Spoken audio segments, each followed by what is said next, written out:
Hello, my name's Eric. I went to Taylor University and I'm studying being old. So let me just paint a picture for you real quick.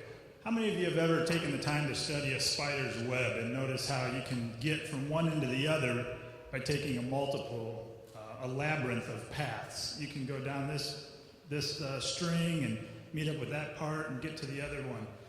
And every time I've ever studied one of those, I realized that's kind of how God has created our lives. Our life is like a web, and it's very fragile, but it's a beautiful thing when you look at it. But you're never really sure what each of those lines, when you watch a spider make that web, you're never sure what each of those intersections, they could represent a person that you've met for a short time, maybe for a long time. You may have met them several times throughout your life. And when you think of that, it just is amazing to look at the tapestry that God has created in your life. And I want to just share a little bit about how this happened I want to share a little bit about Corinne's story and my story and Vicky's and how the three of us came together. Corinne was about 4 years old, and she endeared herself to me when we were at a family reunion, and she came up to me and she said, I remember. And she came up to me and said, "Uncle Eric, can we go for a walk?" And I said, "Sure, let me go get your sisters and we'll go on a walk down the trail in the park." And she grabbed my hand, and 4 years old, and her auburn hair, and looked up at me and she said, "No, Uncle Eric, I would just want it to be you and me. I want to get to know you better." And I'm like, "Okay, I'll go walk with you. Here, take my hand." So I pulled back those tears, but I knew at that point that the Lord had something special because He had created in her a heart that was not like everybody else's heart. And so I knew that something special was going to happen with her.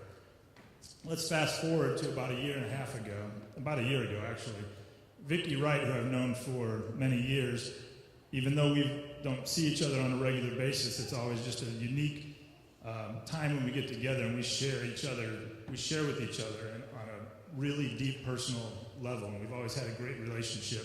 And I hadn't probably talked to Vicky in 3 years, I don't think. But she contacted me and said, "Eric, I've decided that I need to start this ministry. I was wondering if you could help me do a video to tell about this transitions ministry that I want to start." And I said, "Sure." And she said, "Well, how much would it cost?" And I said, "Vicky, don't worry about it." I said, I'll do it if I can find the time. I just don't know. My schedule's really busy, but don't worry about paying. I'll do it for you because I believe in what you're doing. Well, I shared that, or I started thinking about, well, I don't have time to do this, and I was getting ready to say no. And I said, but finally Vicky came and she said, "Well, here's a date. Any of you that know Vicky, she's like, let's nail this down. So I said, well, does anybody agree with that? Yeah. So she's like, 16th, 17th, 18th? What day? I said, okay, on the 18th we'll shoot it, whatever. So I shot this video, and the story that Jordan had was just amazing. And I just was so touched by hearing her and seeing the two of them interact as we videotaped them.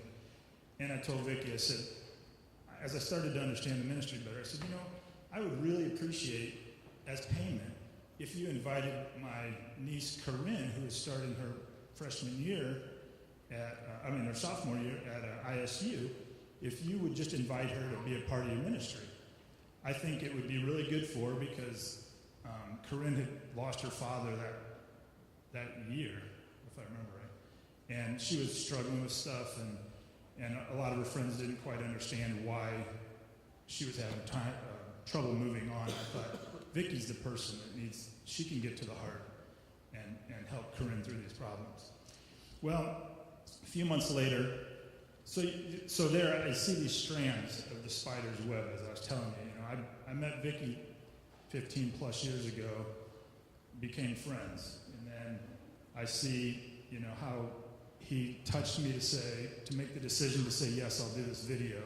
Learned about the ministry, and you just see these interconnecting points. Well, a few months later, Corinne was confiding in Vicki about some financial matters, and she said that she wasn't sure how she was going to continue to college, and it just so happened that Vicki,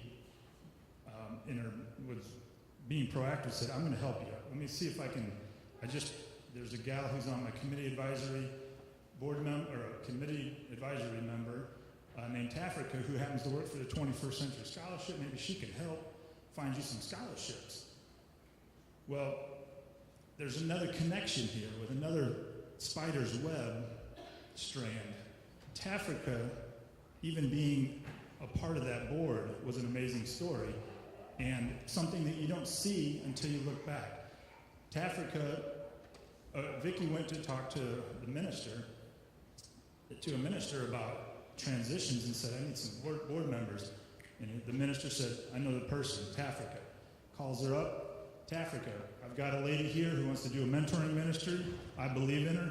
She needs someone to be a part of her advisory council. Would you be interested? Tafrika never even met Vicki and said, Pastor, if you said it's important, I'm there. Boom. She just was on there. So there's another connection, and I think about that, and I'm like, gosh, what an amazing thing. Well, Vicki, and through Tafrika's connections, they end up finding out that Corinne is actually available, still has like 2 weeks to sign up for this major scholarship.